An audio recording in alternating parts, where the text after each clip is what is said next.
My name is Erica Antone. I'm the WTS Philadelphia chapter president, and I'm honored to have everyone join us today. First, I would like to take a few minutes to recognize our sponsors. Their support of our chapter assists us in providing events like these to our membership. At the platinum level, we have AECOM, Burns, GPI, HDR, Jacobs, STV, TPD, and Urban Engineers.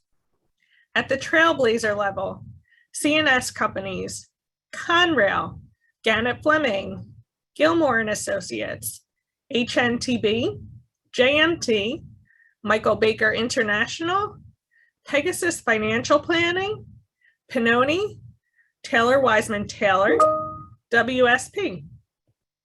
At the champion level, Hatch, LTK, Remington and Bernick Engineers, RS&H, Rabinsky Engineering, Sawinski Sullivan Architecture and Engineering, Stokes, TY Lin International.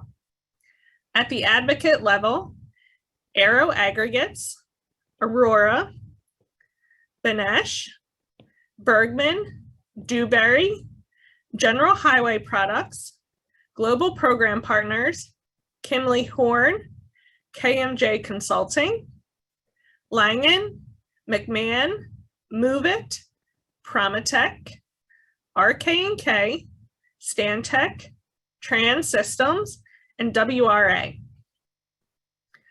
At the DBE sponsorship level, Arrow Land Solutions, Bree and Associates, Dovetail Cultural Resource Group, Drive Engineering, Hunt Engineering Company, JBC, KS Engineers, Malik and Shear, Nyack Group, NTM Engineering, Susquehanna Civil, and the Lighting Practice. And finally, our agency partners include Amtrak, the Delaware River Joint Toll Bridge Commission, the City of Philadelphia, Philiport, PHL Airport, and SEPTA. I will now turn it over to Lee Wolf, our Chair of Technique in our Professional Development Committee of WTS. Thank you, Erica. Good morning, everyone. Sorry for the delay. I'm Lee Wolf, Project Manager, Trans Systems, and Task Lead for PDH events for the WTS Philadelphia chapter. I want to welcome everyone for attending this presentation on Dining al Fresco, Philadelphia's Guidelines for Sidewalk Cafes. Before I introduce Richard Montanez, I have a few housekeeping items.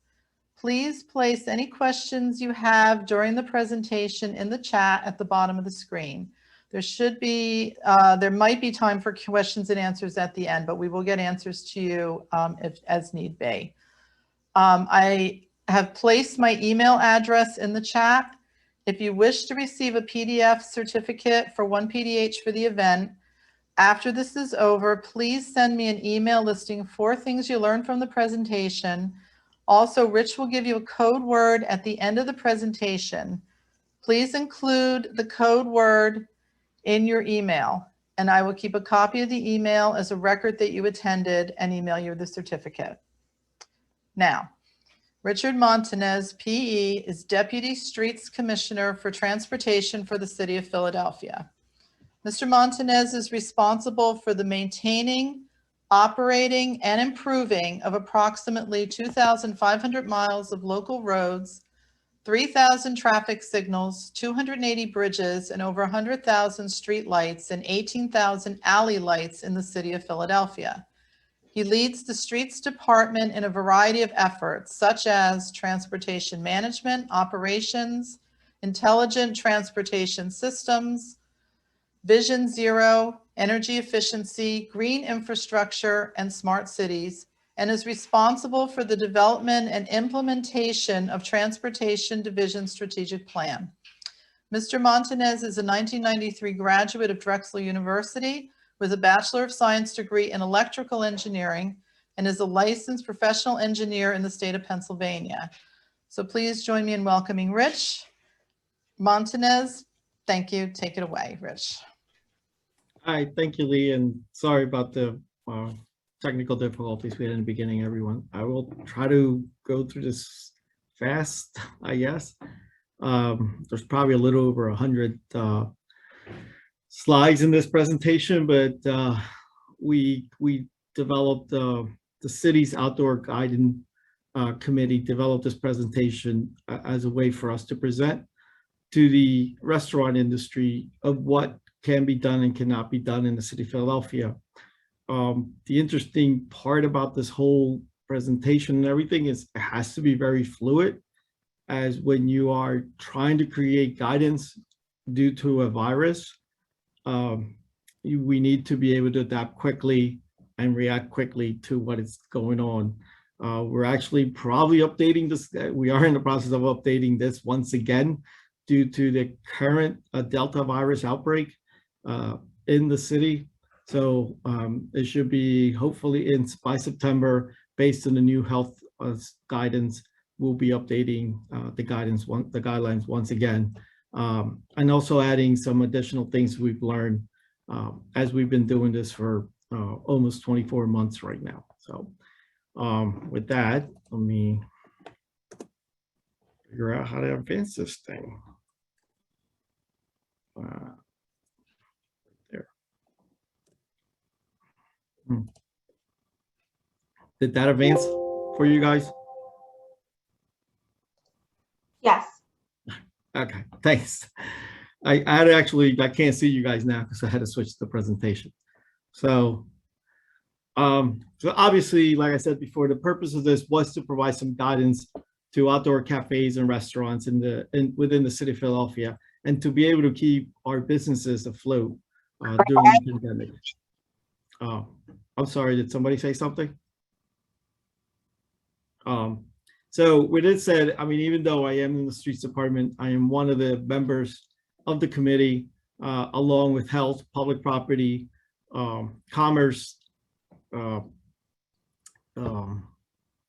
Parks and Recs, so and I forget a couple other agencies, and they'll probably pop up as they come along. I apologize. And obviously the mayor's office and the managing director's office were also part of this as we created guidance for them during the pandemic, April of 2020, as we started closing things down. One of the things we started going was, what can they do quickly to open up, to expand? So we established temporary licenses for them. There is a process in the city of Philadelphia that allows sidewalk cafes. That process takes roughly about 6 to 9 months. One of the things we wanted to do was expedite that process and cut through the red tape. So we went in for emergency ordinance, allowing the streets department to issue the permits. In essence, issuing the permits without the proper process. That ordinance it will be expiring December 31st of this year. And then we will once again go back to the old ordinance where each individual cafe must submit the necessary permits, engineering plans, and everything. In the temporary one, we were actually assisting them as quickly as possible, and we were doing a 72-hour turnaround. So obviously there was a lot of interpretation when people did this. And as such, we kept trying to go back to council and trying to get ordinance. In the end, we ended up trying to do it by regulations, having city council give the committee the power to then create the regulations that are currently in place. Until obviously at the end of this year, when the committee loses its power given by council and the mayor. So we had to explain to a lot of people. It was quite interesting what the right of way meant. And everybody feels like that sidewalk in front of them belongs to them. You're absolutely correct. By the city ordinance, it is your maintenance responsibility. However, it is within the public right of way. So we had to explain this to a lot of businesses. We've also had to explain to businesses the priorities here. Some businesses, as we began this, started closing streets down, and we, started affecting utility work. So we needed to mentioned to them that we still needed a city to grow and construction to move, trash to get picked up, city events to happen, and things like that, and utility work, which we try to take advantage of as we had low volumes of vehicular traffic in the city. We did allow a lot, we expedited a lot of utility work at that time to allow this to happen. We also switched our utility work from nighttime to daytime since the volumes were low. So the health department, one of the members of the board came up with all these guidelines, and some have been rolled back. Others are starting to come back. As you know, mask mandates are once again being put back as of today. Anybody entering a city facility must wear a mask. Anybody indoors must wear a mask. So in essence, this has been kind of interesting presentations to do because we probably got a few versions and we just have to find the right version for what's happening at the time with COVID. But it's been very interesting to do something very dynamic. We did in the beginning, I mean, for outdoor dining, there were a lot more guidances that you'll see. We had to define the definition. As we started the process, there are cafes, restaurants in the city of Philadelphia that have garage doors that they normally open them up. And so we had to define the definition of outdoor dining. And the definition we gave them was you couldn't have more than 2 walls up. So that was quite interesting. And then it was, what can you do? Can you use the bathroom indoors? Do the bathrooms have to be outdoor? All that was defined as we went through the pandemic and continue to go through this pandemic. So, so for temporary, we came up with 4 different options as the process started. A normal sidewalk cafe, a lot of you have seen them. They exist in not only in the city of Philadelphia, but in many townships where people just put tables and chairs out there. A streetery is basically we're allowing you to take over. We started first with we actually in streetery allow you to take over the parking lane. So that's how we do it. Temporary closures is where we actually allow, and this is where people it gets a little confusing, but it has to do with the way it's defined in our ordinances. Is we do a temporary closing of a travel lane or a road to allow restaurants to have outdoor seating. So, and then, oh, I got to switch my things. I apologize. Hey, Rich, sorry to interrupt. 1 second. I don't think for me at least, the slides aren't advancing. It did initially, but it hasn't in a while. Oh, sorry. Do you see a little window maybe hit resume slideshow? Did it change? No. Maybe unshare and share. Right here. Hold on. Thank you. Thank you. Where was I? Right there. Sorry about that, folks. If something else happens, let me know. I am learning a lot about the city's firewall and how we love Zoom this time. Again, that's the 4 different options we gave them. We also quickly created an application process and we're able to amend our current permit application system, Eclipse, through L&I for everybody to be able to submit through this. So in order, you didn't have to show up to municipal service building to do anything in paper. We were trying to maintain social distances. We were trying to keep everybody safe. So everything was kind of expedited. So a lot of people are, we utilized the tools we had on hand to create what we did. Right now, as the committee keeps talking, we are looking to revamp some of these processes and make them more friendly, more familiar to people. And the one I did forget to mention, which was temporary use, is we were allowing them to, anybody who had a parking lot, empty lot, things like that, was utilize it for their outdoor dining. So obviously the global operations and requirements that we put out there was that everybody needed a permit. You'd be amazed how difficult that was. Heating elements had to comply with the fire code. Again, that provided some issues with us, as propane heating is not technically legal by the fire code, although it is common practice out for outdoor dining. So we had to come up with workarounds around that and help the businesses out.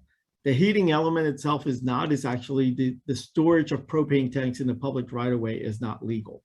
So it is not that the, I guess the appliances you use to heat are not, they're legal, but the storage of propane tank is not legal. And also was that a lot of people had difficulty was that your outdoor dining capacity was equal to your current food license. So if you were seating for 25 people indoors, you were only allowed to provide 25 people outdoors. That became a little problematic with some, especially if we started opening up and indoor dining started opening up, that we would limit them to their license. Some restaurants were a little upset about this. This also has to do with the plumbing code. So as you can tell, as we were doing this, you tend to learn different codes within the city of Philadelphia that become kind of interesting at times and wonder why they got put in. And also was the fact that we allow restaurants to advertise in the public right away to keep them afloat. So a lot of them, what they were doing, they were using A-frames to put their menus rather than, because there were people were not handing out menus or giving paper things. So we kind of started looking at some of the current ordinances and rolled them back a little. You couldn't do food in the public right away. And we also allowed a lot of them had like Christmas lights, some kind of lighting out there, so that it would look kind of presentable for the community. And we also wanted to make sure we knew who the chairs and tables belonged to. So we were asking them to mark them in some kind of way that if an inspector went out there, we could tell who they belonged to.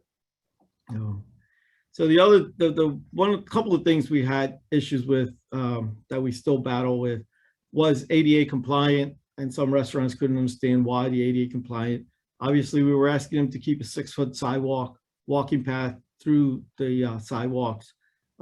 That's probably about the most CVNs we issued with was for improper ADA clearance, but also was that you needed to provide an ADA table if you were sitting 25 or less.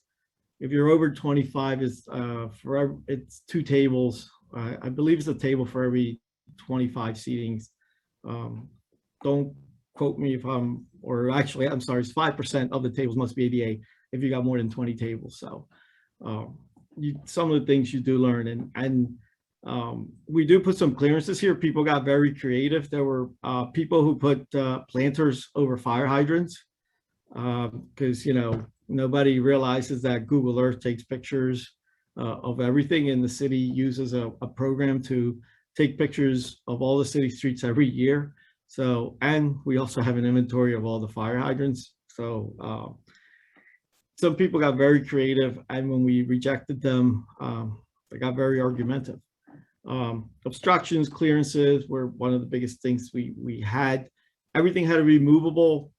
As the pandemic kept, as we kept going more and more time into the pandemic, what we started finding was people started anchoring the tables onto the sidewalk, onto the asphalt. And as we went into the winter, we saw structures being built, and they were starting to get anchored into both the sidewalk and the street.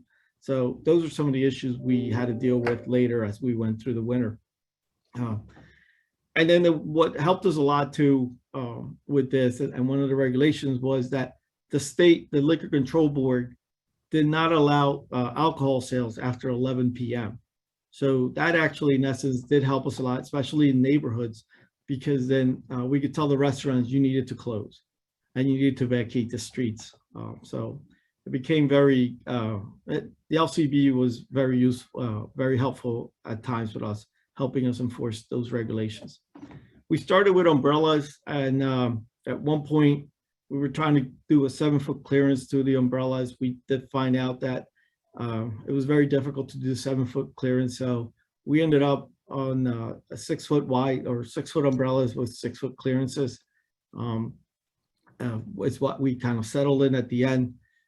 All umbrellas couldn't, they couldn't be an obstruction over the walk, although that became very difficult. And then we did not want them out there during high winds.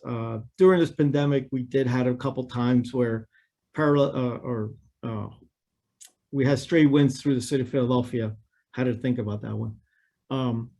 We did ask all the restaurant owners who were issued permits to the city of Philadelphia to sign to the emergency EOC alerts.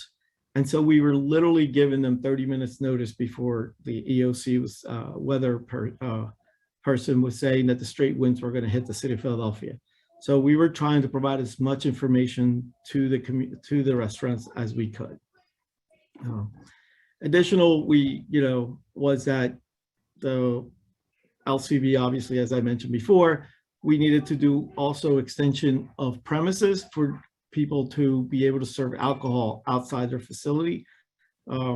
Trash pickup was a little chaotic as we had to coordinate dumpster pickups.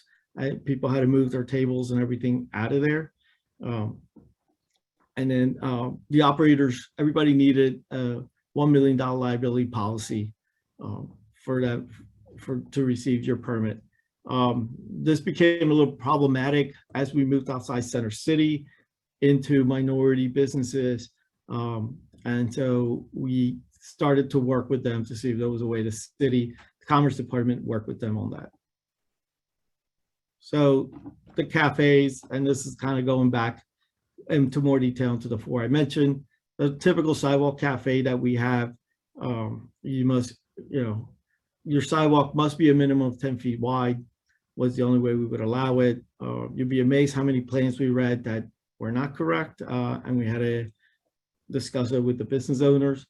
But we were allowing you to put your seating against the table if you're at 10 foot wide, that would providing a 6 foot walkway for everyone. So that would roughly give you 3 to 4 feet of seating space. And again, the one thing that we were able to do was, and we had to do it by the ordinance, was a 72-hour turnaround on your review. So we happened to do a lot of things. We also were able, if you got your neighbor's permission as part of the temporary ordinance, was allow you an extension into your neighbor's into your adjacent neighbor's property. So if we created form letters that people will fill out, attach it to your application, and you were able to then extend to either side of your business, your sidewalk cafe, in order for you to stay afloat during the pandemic. This is an example drawing we provided to all of them, what we were looking for. The 6 foot clearance. We do realize that there is probably within the 6 foot walkway, it is a 2 foot furnishing zone, but we felt we could deal with a 4 foot pinch point at the light posts or fire hydrants or anything like that. It's another example when you get more into your wider sidewalks, your 15 to 20 foot sidewalk, example things that we were trying to give the restaurant owners of what to do. We also were reminding them not to block bus shelters or newsstands. That was still something some of them did not listen to. So temporary streeteries, again, similar to sidewalk cafes, we gave you a permit, allow you to put tables, chairs out in a parking lane. If the parking lane must be at least a minimum of 7 feet wide, which is the standard for the city of Philadelphia. The guidance we actually put out was that you needed to put a barrier within those 7 feet, a crash-worthy barrier. That became a little problematic of the definition of crash-worthy and what materials were available during the pandemic shutdown. So a lot of them interpret this as 7 feet. I can do 7 feet. We're currently in the process of trying to remind the restaurants what the rules are, because we do want a 2 foot crash zone. We were trying to get water fill barriers, which have become, which are now available. At the time, it was a little difficult to find. And again, the temporary sidewalk would also, you could also extend, I'm sorry, the temporary streetery extension, you could also extend your streetery to your neighbors as long as you got the proper notice from them, or a letter that we provided asking them for permission and things like that. And your streetery had to be ADA compliant. So you had to build a ramp for anybody in a wheelchair to be able to use it. Most of them build it with carpenters, so as they use carpenters to build a lot of their stuff. So again, the operations fall under the same thing as the sidewalk cafes. The processing time was within 3 business days, unless we saw a problem, but most of them complied. There was the caveat in the ordinance, which became somewhat problematic to us, and we're in the process trying to correct it, was that they were allowed to start building once they submit. So sometimes some of the comments we were giving, we had to go back and work with the businesses to get corrected.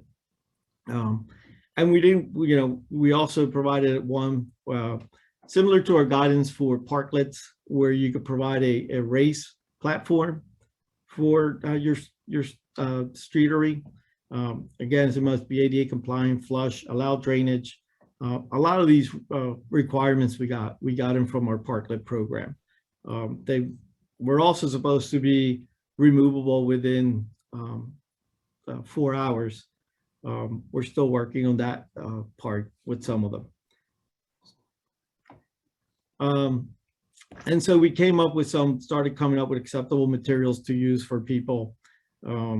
We started, as engineers, we like to do calculations and all that. So we started coming up with what can you buy at Home Depot to create this? Obviously, plastic planters filled with dirt, your regular water-filled barriers, but we also were looking at water-filled trash cans, cones, sawhorses. I mean, people got very creative at the end. City also provided the bike racks, so they were using. Again, we were at one point in a desperate way to get businesses work to stay operating. And then we provided layouts for them, illustrations of what we were expecting from them to do in order for them to be able to meet the requirements for us to issue a permit.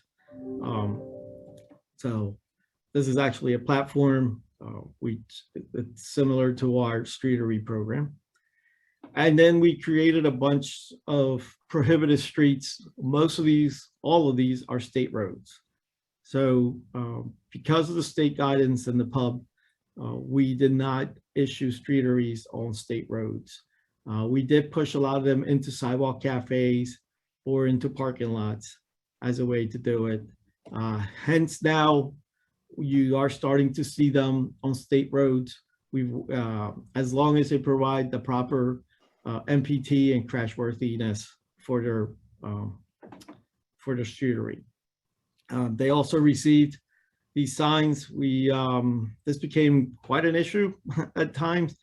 These is cardboard that the city of Philadelphia purchases. Due to the pandemic and trying to keep people away, we were actually just sending them a PDF. So we started seeing them all over the place. This is one that we're going to try to change the way it looks for the next couple of years because too many people have them. Obviously, street closures was the best thing. We actually, I like to say the city of Philadelphia came up with the idea, but unfortunately I got it for Delaware County. So kudos to Delaware County for being the first ones to do a street closure for outdoor dining. We also didn't charge them any fees. Again, our goal was to keep the businesses afloat.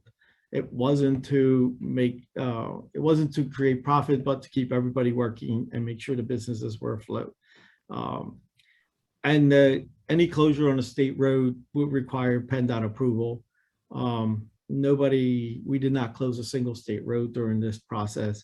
Most of them stayed to the local street, which was very beneficial. But we also were trying to gauge Only one restaurant took the street closure on by themselves. Most of them were groups of restaurants that took it. And we were doing closures from Thursday through Monday. I will say one of the things that has been staying and on South Street, we are now testing street closures from Thursday to Monday for the businesses, and also to discourage the ATV dirt bike problem in the city of Philadelphia. So you do tend to learn things and probably side effects of street closures and things like that that we've done. So we still have several street closures in process, Rittenhouse, Midtown, Old City, and like I mentioned, South Street. But when we first began, we did issue a lot of guidance and rules and regulations for them. There were hand washing stations at every end of the block, clearly delineated zones of walking zones, things like that. We've rolled back some of those requirements. Again, when we've been meeting with health, we're going to see what we need to come back as we continue to do this throughout the September and October. When you get into middle of October, November is when you start to see the heaters all coming in place. So this did issue, though, some kind of, with the partial street closures, a little problem with us. We did learn that there was a bug in our program as our street closure permit was not talking to our cheapest permit. So sometimes we accidentally closed two streets, one for utility and the other one because of a street closure for a restaurant. So you do tend to learn things and kind of figure out what goes on as time goes on. And within this call, there's a lot of my staff that has done all this work. Although I am the one talking here, it is up to them. I think Michelle Brisbon's on. She had numerous meetings with numerous people, Kristen Del Rossi, Keisha Duckett, Janine. So they, and Sean, who probably process close to 50, 60 permits a day. So they actually took on a lot of this work that I'm talking about. This is an example of the hand washing stations we set up, and it was interesting. As equipment became a little harder to find, we did work with businesses. Yes, those are coffee crafts that they use with warm water. The warm water lasted about 4 hours. And when the health department did the test, it would work. So they basically every 4 hours fill them up, or they had somebody assigned to it that would keep filling them up. And this is the shambles at South on 2nd Street, 2nd and South. We've also worked with a couple of restaurants to provide a pedestrian access. So they wanted to completely block the sidewalk. We were accepting that. However, you must provide an ADA accessible path for your pedestrians. So instead of them doing streeteries, they actually took the parking lane and created a pedestrian walkway through there, ADA accessible, which was very useful. A lot of them use water fill barriers. This is one with they actually were able to get concrete barriers. As an example, once again, this is the one with the water fill barrier. And the ADA platforms that we asked them to provide. These are some of the layouts we provided for them of the things they had to do. We all, with proper ramps for everyone. And if you did a complete street closure, you needed to provide ramps because an ADA individual must be able to have access to the restroom of the restaurant he's eating at. So that's why in some areas you saw a lot of ADA ramps. Some restaurants got together and they put it in between themselves. We did not discourage that. So if you wanted to work together to keep the businesses afloat, we were fine with that. And this is an example of a kind of like a travel lane closures, a partial closure. We tested this in Midtown Village And it ended up rolling into a full closure due to the fact that there were businesses on both sides, and they both expanded. So, and this is one where we have the pedestrian access. So the temporary use, which is where we're allowing you to use your parking lot. This was an easy one for me because streets department has zero responsibility over parking lots. I enjoy this one a lot, and I was hoping more people got them. But so we just allowed you to do, bring out your tables, put them outside. L&I again was issuing permits within 3 days, and we were able to do extension of premises license for all these people. And these were some of the examples or an example that we provided for them. As they started putting up tents and structures, so anything over 400 square feet, a structure over 400 square feet requires an L&I permit, and that includes if you are combining tents. So there were people who said, well, I'll just put 6 10 by 10 tents. You were exceeding the streets department approval process, so they were going to L&I for structural. And we had to make sure that from wind load calculations, they had proper weight to hold them down. Again, a lot of people started anchoring down, which then we started to get under, or having to advise them to do it. We, in streets department, first went out there as an advisory role, just trying to guide the businesses and tell them what to do for the first 120 days. And so after 120 days, then we started issuing CVNs or violations for illegal structures, illegal things in the street and things like that. But if it was a regular tent, a 10 by 10 tent, you still needed a permit from the city. You needed a permit in that case from the streets department. If your tent exceeded 400 square feet, you needed a permit from L&I and the streets department. So when we started doing this, we actually just started kind of asking people to comply. It was that. And again, this is during tents. We saw a lot of things. Electrical connection. I stopped counting the number of extensions I saw over the sidewalk, or tripping hazards, things like that, as people were running things into their tents just to make them, as the winter was coming, just to make them, just to put heat, things like that. So our inspectors that Michelle Brisbane supervises, we're out there once again prior to the winter, providing guidance to the restaurant owners prior to us going with citations. We did catch a couple people who decided that the city of Philadelphia should provide electricity to them, so they kind of attached to our street light poles and took free electricity. Obviously, we disconnected those immediately, as we did not allow that, and obviously it could be a hazard to the public. So, and then as we went down, this ventilation rules came through. I learned a lot about HVAC systems during this process. Airflow, how airflow changes, which way it goes, air exchanges. So the health department did teach us a lot, and Kristen and myself got to play with HVAC engineers, which was kind of interesting as we took a tent and then you take down one wall and you figure out how much air exchange happens, take down another wall and figure out how much air exchange happens.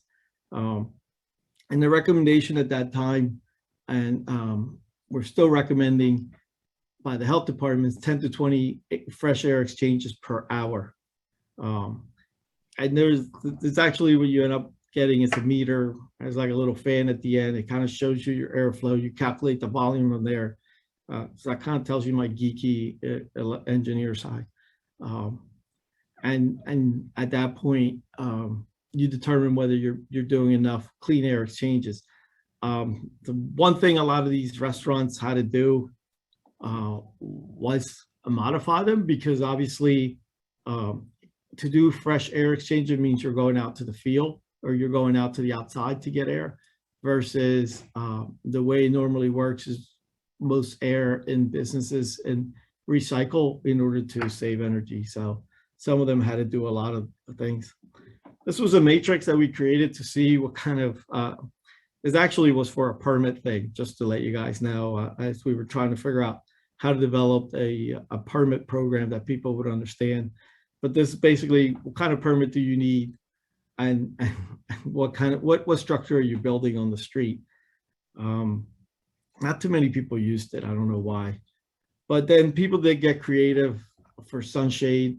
These are a lot of examples. The city of Philadelphia. They got very excited. It was interesting. The glass houses, I think, by far were probably the most creative I saw. In there, they do have air exchange. They have vents on the top. They have heaters on the bottom. It was quite interesting to see them as they came up in the city of Philadelphia. And then we also had to explain to people what's a tent, what's not a tent, and then what's legal and what's not legal as we were doing this. Believe it or not, we had certain issues, especially with that picture, but we ended up kind of allowing it for now. These are some of the things that will not be allowed past December 31st. A tent, as long as you have a permit, this is actually one of the better ones. They, within their planning section or planners, they actually have a lot of dirt. They could have done a lot more planning, but it's actually one of the better ones for crash protection.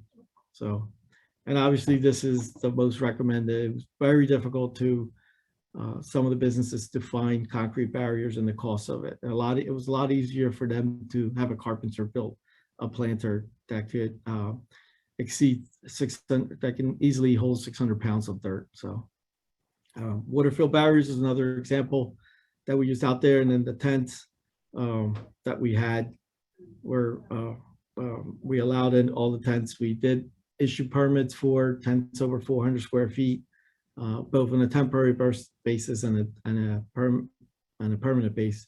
Most of the permanent ones were on private parking lots.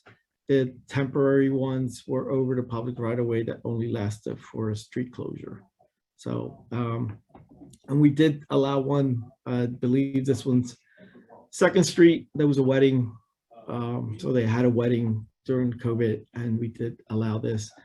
Yes, the heater is legal as long as you are proper distance away from the canopy and you're following the instructions of the manufacturer. So if you were, you had to be at least 4 feet from the canopy walls or side in order for it to be compliant. We did see a lot of rigid structures out there. This was one of the ones that we ended up playing catch up in.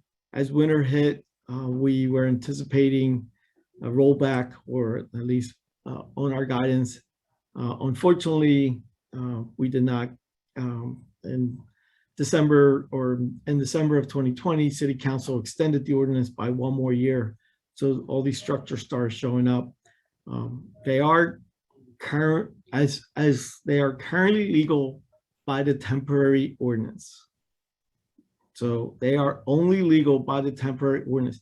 These are illegal structures in the public right of way. So it's a weird thing the way law defines them. As soon as the temporary ordinance expires, all these structures become illegal. This is a structure, so you are using the public right of way for profit. We will be January 1st, 2022. We will be issuing citations to everyone. And I'm once again allowed to charge fair market value for the use of the public right of way. So I also, one of the things the ordinance did take out was temporary. We can temporarily not charge, or the streets department is not allowed to charge for the use of the public right of way for dining purposes. temporarily. And again, this is the glass house, one of the most interesting ones we saw. Manny Young had a couple of them when we went to see them. Heating, I mentioned this throughout the thing, what's permitting. Open flames are not permitted. Anything closed shelter that you can't touch the flame, things like that, it is permitted. And also electric heating that's attached to your building is permitted as long as you get the proper electrical permits from L&I. So there were some who put in gas heating attached to theirs. If we issued the permit from L&I and you were within a safe distance of flame or of the material, we were issuing the permit. So again, open flames are not permitted of any type. We did see a lot of these. They look nice. This was an illegal one, but it looks nice. That's all I can say. If they were, by the way, if they were in private property, we couldn't cite them. If they were over the public right away, we could. However, if you had a temporary permit to use your parking lot and we went there to inspect, we will cite you. So we did not allow anybody to run gas lines or anything out in. Some businesses did. We had to tell them they had to remove them after they ripped up the street, the sidewalk. So it became an interesting thing to deal with. We also had to make sure that everybody follows the fire code and things like that. This was one where they actually did electrical heaters over there. They did this temporary extension. I'm going to be honest, this is one of the things we are probably going to be fighting. Some of these were very expensive streeteries, restaurant extensions, whatever you want to call them, $80,000, $90,000 worth of material that we're going to have to figure out how to now fight the restaurant industry to remove them from the public right away. So again, during the winter, there's a lot of these of what the fire department fire code is recommending. But I think I got like 15 minutes left and there's still a lot, so I'll try to move fast. We did apply that you could amend your permit. So through Eclipse, you could go in and ask for amendments. We also, because of the city process, we had to create a appeal process if you got denied. So this is just how to apply for your things. Once again, this was created for the restaurant industry. So the tents, how to apply for it, what the do's and don'ts are, the building permits, everything was in Eclipse. We also had the website had everything in it. If you click on the website, it tells you what to do. Structures in the public right away, what you needed to do. I went through all this, and obviously you can always call 311. We trained 311 operators on the do's and don'ts of sidewalk cafes and streeteries, and so they were trying to answer all the questions for people. Again, the law expires December 31st, 2021. If you had an extension of premises, as in you had your sidewalk cafe extended to your neighbors, on January 1st, 2021, you needed to resubmit their approval that you're allowed to do it. There were a lot of businesses that didn't do it, so then we were telling them that they can no longer extend. A lot of them corrected that. So I want to, again, the outdoor dining team, the city's Philadelphia task force was the one that created all this, and the streets department row unit under Michelle Pressbon is the one who reviews a lot of these things. She probably argues with me probably the most about some of the things I agree that we would do. But with that, I guess I'll start answering questions. I was trying to move it at the end because I know we're short for time. Thank you, Rich. Let me take a look at the questions here. There are a couple of things. There's also a comment. Rich, I too want to commend you and the city for your creative solutions to help keep restaurants open. I hope You will be able to maintain the outdoor seating areas well after the pandemic. It makes for such a lovely atmosphere, makes it safer for women walking alone, and makes the city feel safer. So that was a comment that, Thank you. yes. And Zaheb had yurts, which was another kind of creative way of handling it. We actually did eat there. One question that came in, will the city be allowing restaurants to pay for paid streetery permits in the future? I guess that's after January. So once a temporary ordinance expires, we roll back to our existing ordinances, which is we will be charging a fee for permits, and we will be charging a fee, per linear foot fee for the use of the right of way. Okay. Okay. Yeah, because the follow-up question was, is there a way to allow for it? So it looks like you have looked into that. So that's So we are in the process of creating or negotiating with council new ordinances. Streeteries were well received in the beginning. 20 months later, we removed a lot of parking in the city of Philadelphia, so to put it in. Okay, here's a question.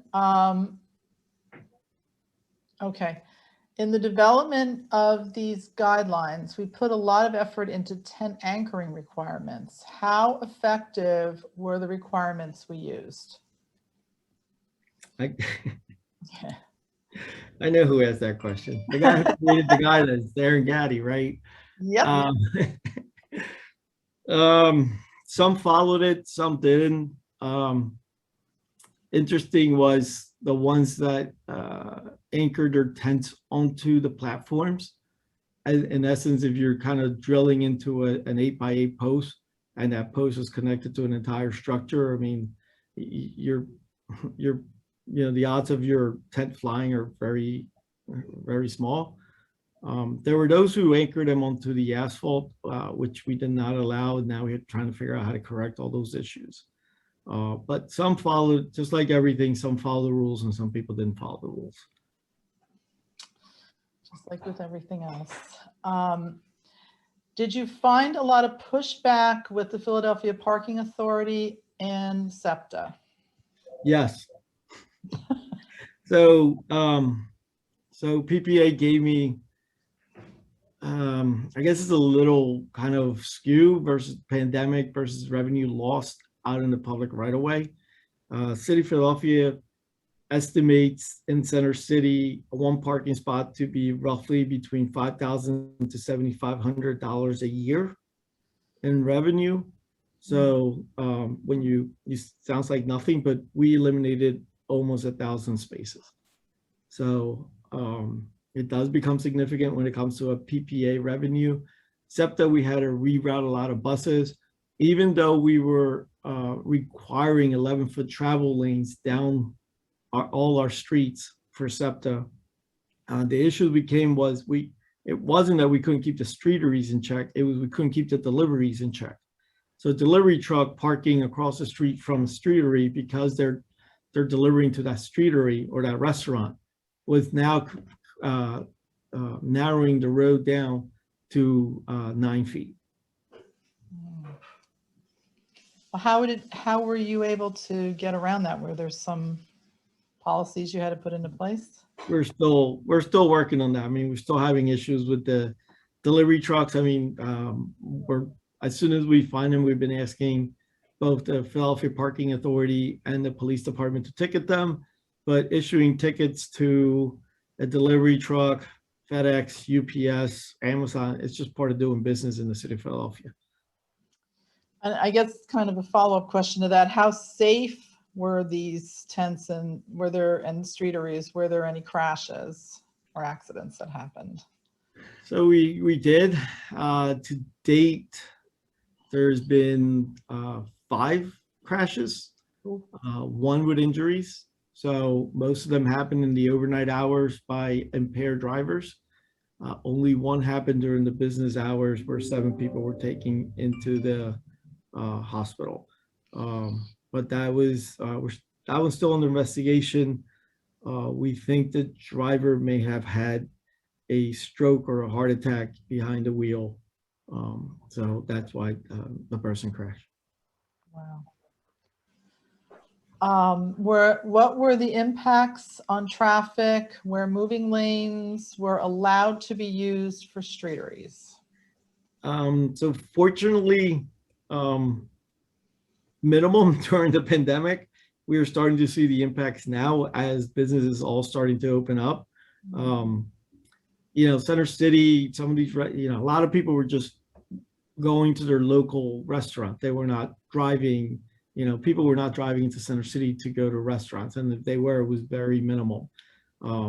Now, 20 months later, we're starting to see we're somewhere like 90% normal volume right now of what pre-pandemic volumes are on the road. So we're starting to see now the impacts of the delay, the street closures and all that. Gotcha. There was also some impact. I mean, we noticed some during between November and December, the holiday season. There was delays, but there's always gridlock in Center City when it comes to the holiday season. So. What was there any feedback from ADA community members? Yes, I'm being sued. Literally, I'm being sued for this. No. So yes, the ADA community I'm currently in a lawsuit by the ADA community for the streeteries and the sidewalk cafes. Okay, and you probably can't say anything. I did tell you I'm the one that takes the knife and takes the hits. You gotta, in order to move the world, somebody always has to be the one in the front line, being, you know, in front of the firing squad, should I say? Wow. So yeah, City of Philadelphia is being sued for the current ordinance. Well, on that note, I don't see any other questions. Does anyone else have any other questions for Rich? Just a reminder, WTS will be sending out information to everybody on how to get your PDHs. Basically sending me my email, llwolf@transsystems.com for things. Oh, and what about a code word, Rich? Code word is al fresco. Al fresco. All right. All right, ALFRESCO. Thank you, Rich. Anytime. So I try to move it fast. Sorry. That's okay. That's Sorry okay. for the Oh, technical. wait. I got one. It's 12:56. I got one question left in here.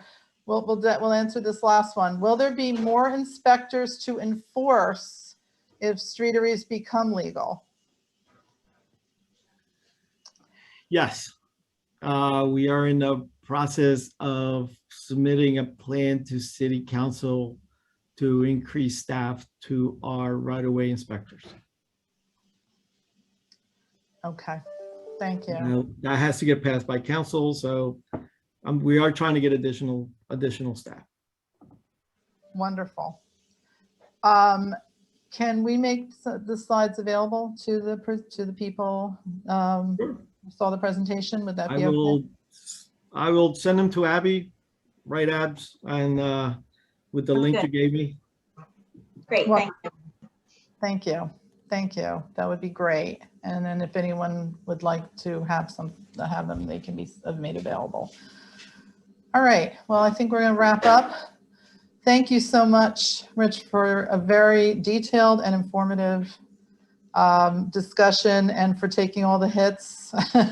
One of the many things of the pandemic is it has changed people's jobs and what they have to be doing. And, you know, we appreciate you and the streets department handling these issues. So thank you. Thanks everyone for tuning in. Hope you have a good afternoon and good night. Bye, everyone.